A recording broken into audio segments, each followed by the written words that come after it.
Have you ever been let down by someone that you had long admired, respected, and looked up to? Little in life is more disappointing, particularly when that person does something that goes against the very heart of what you believe is right and fair. In this story, Venus Williams, a three-time Wimbledon champion, shares her disappointment and her fight when the world's most famous tennis tournament, Wimbledon, chose to pay women less than men. She refused to stay silent. It is a story about admiration, respect, fairness, and the courage to stand up for what is right, even when the one letting you down is an institution you have always dreamed of.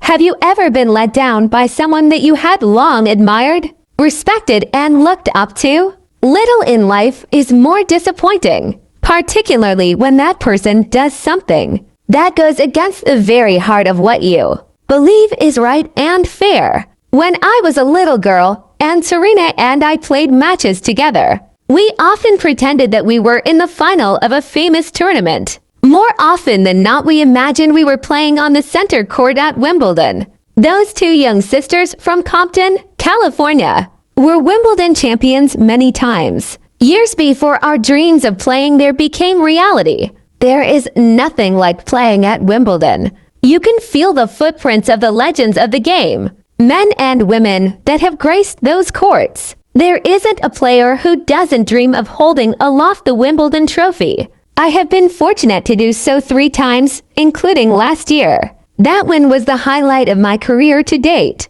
the culmination of so many years of work and determination, and at a time when most people didn't consider me to be a contender. So the decision of the All England Lawn Tennis Club yet again to treat women as lesser players than men, undeserving of the same amount of prize money, has a particular sting. I'm disappointed not for myself, but for all of my fellow women players who have struggled so hard to get here and who, just like the men, give their all on the courts. I'm disappointed for the great legends of the game, such as Billie Jean King, Martina Navratilova, and Chrissy Vert, who have never stopped fighting for equality. And disappointed that the home of tennis is sending a message to women across the world that we are inferior. With power and status comes responsibility. Well, Wimbledon has power and status. The time has come for it to do the right thing by paying men and women the same sums of prize money.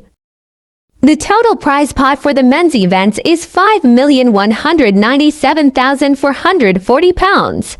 For the women it is £4,446,490. The winner of the ladies' singles receives £30,000 less than the men's winner. The runner-up £15,000 less, and so on down to the first-round losers. How can it be that Wimbledon finds itself on the wrong side of history? How can the words Wimbledon and inequality be allowed to coexist? I've spent my life overcoming challenges and those who said certain things couldn't be achieved for this or that reason. My parents taught me that dreams can come true if you put in the effort. Maybe that's why I feel so strongly that Wimbledon's stance devalues the principle of meritocracy and diminishes the years of hard work that women on the tour have put into becoming professional tennis players. I believe that athletes, especially female athletes in the world's leading sport for women, should serve as role models. The message I like to convey to women and girls across the globe is that there is no glass ceiling. My fear is that Wimbledon is loudly and clearly sending the opposite message. 128 men and 128 women compete in the singles main draw at Wimbledon. The All England Club is saying that the accomplishments of the 128 women are worth less than those of the 128 men. It diminishes the stature and credibility of such a great event in the eyes of all women. Wimbledon has argued that women's tennis is worth less for a variety of reasons. It says, for example, that because men play a best-of-5 sets game, they work harder for their prize money. This argument just doesn't make sense. First of all, women players would be happy to play 5 sets matches in Grand Slam tournaments. Tim Phillips, the chairman of the All England Club, knows this and even acknowledged that women players are physically capable of this. Secondly, tennis is unique in the world of professional sports.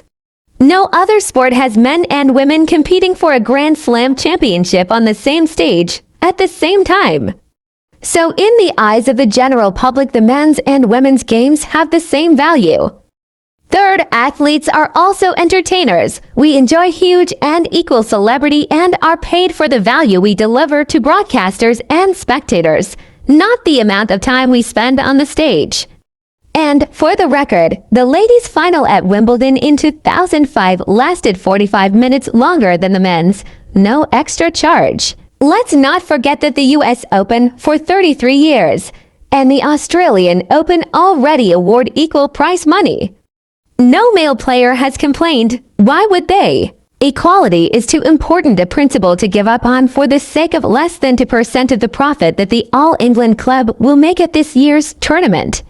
Profit that men and women will contribute to equally through sold-out sessions, TV ratings, or attraction to sponsors. Let's put it another way. The difference between men and women's prize money in 2005 was £456,000. Less than was spent on ice cream and strawberries in the first week. So the refusal of the All England Club, which declared a profit of £25 million from last year's tournament, to pay equal prize money can't be about cash. It can only be trying to make a social and political point, one that is out of step with modern society. I intend to keep doing everything I can until Billy Zhang's original dream of equality is made real. It's a shame that the name of the greatest tournament in tennis, an event that should be a positive symbol for the sport, is tarnished. The fight continues because every dream of equality deserves to become real.